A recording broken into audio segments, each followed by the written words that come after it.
people are following YouTubers and losing a lot of money. I want to talk about it today. This is Mike, the Tactical Stock Scalper. All right, baby.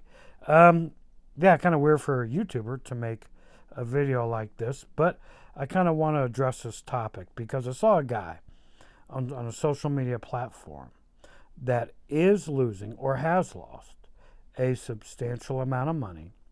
And in my eyes, and to him apparently, because he's pretty freaked out about it. And he did it because he followed a YouTuber. He bought their same stocks or high yield ETFs that they were getting involved with, and now, the fund continues to drop, and he's very upset, and he blames this YouTuber. And before I go any further, it's not Kamir. I know there's going to be 100 comments in there and be like, oh, it must be Kamir. It's not freaking Kamir.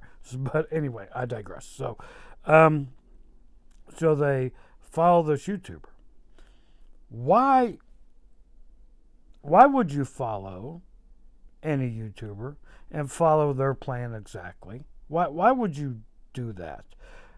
Maybe this guy was just looking for a way to blame somebody, to have a scapegoat for his bad investment decisions and bad investing habits. Maybe, could be. I don't know, but I honestly can't think of a reason to blame any YouTuber because somebody is losing money. From what I've seen, and I'm talking the high yield space exclusively, not like stock trading or other investing, because there's some extremely qualified people that make those types of videos. But in the high yield space, I'm not going to say everyone's not qualified. That's not what I'm saying. But by and large, whether people talking negatively about high yield funds or about them positively, it seems to be just a bunch of guys just talking, putting out their opinion on YouTube one way or another. Now, had I listened to YouTubers when I first started looking, before I even put $1 into high yield funds, I never would have gotten into them.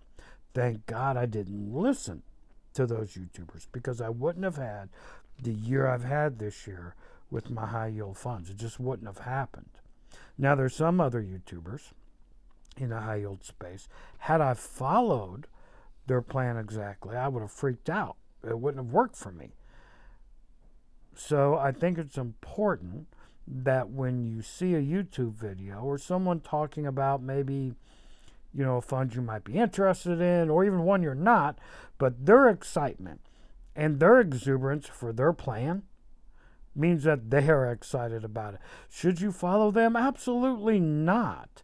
But because every person has a different risk profile, different goals, different objectives, right? Some are just using the money to play with.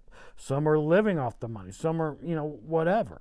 So it's very difficult for each individual to match up with whoever's making the video's actual plan. What their actual plan is, not in front of the camera, but behind the camera. What is their actual plan for their account? And it's probably, most likely, not your plan, because you're different people with different needs. Now, I think it's people's inability to accept responsibility for their own decisions. And like I said earlier, they need a scapegoat. I can give you an example for me.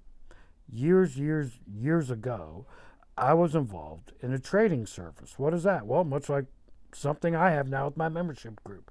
These guys would post their trades. I paid a fee, and I would follow those trades. Well, this group so happened to be a penny stock group. This is a long time ago. And penny stocks are very volatile, and they're not very good companies. Everyone say, hey, this one's the next Amazon, the next Microsoft, the next Google, whatever. They all proclaim, and their people who buy them proclaim that this is what they're going to do. But in reality, very few make it from that penny stock to a normal stock and then up to a very, very good stock, right? Just very rare that happens. So by and large, penny stocks are trash.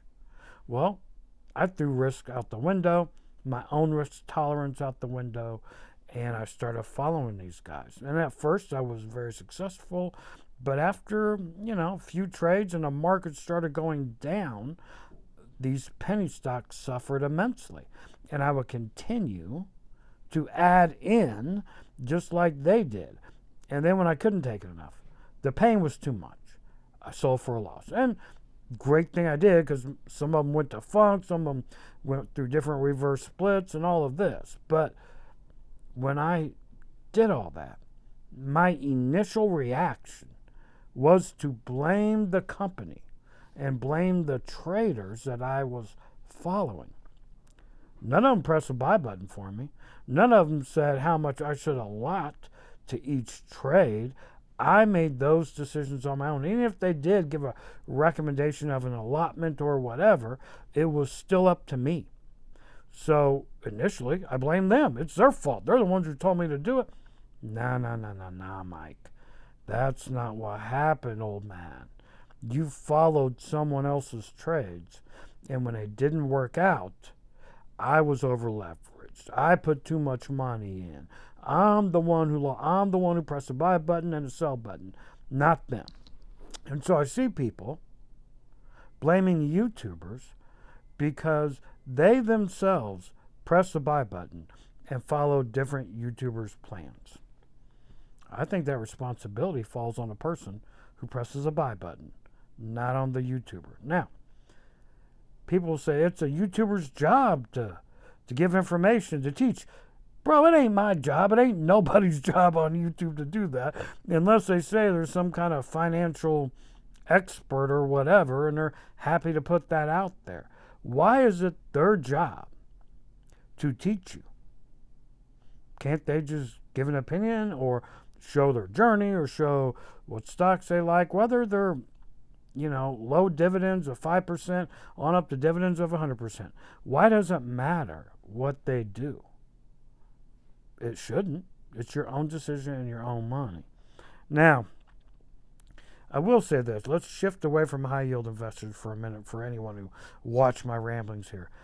If you get caught up in, and I guess some of it could be for high yield funds, but if you get caught up in too much negativity, like a lot of trading YouTubers right now, everyone talking about the market's going to be collapsing and this and that, what if it doesn't?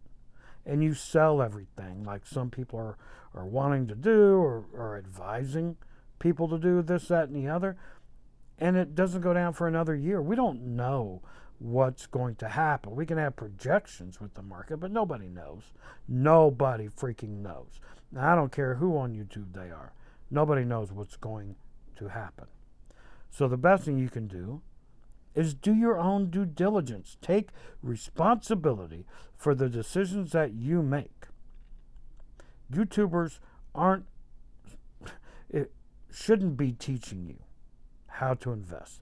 This is something you should learn on your own to fit your own personality and profile, right? You can use YouTubers like me or others to get ideas or whatever. So, you know what? I kind of like what they're doing. Let me research that and do my due diligence, right? But they're not obligated, and I certainly am not qualified or obligated to teach anybody anything. I'm just sharing my thoughts. That's it. And neither should any other YouTuber, unless they say this is what their job is or qualified to do it. Well, then that risk is on them. That's all I got for today. Hope you enjoyed the video. It's Mike, Tactical Stock Scalper, out.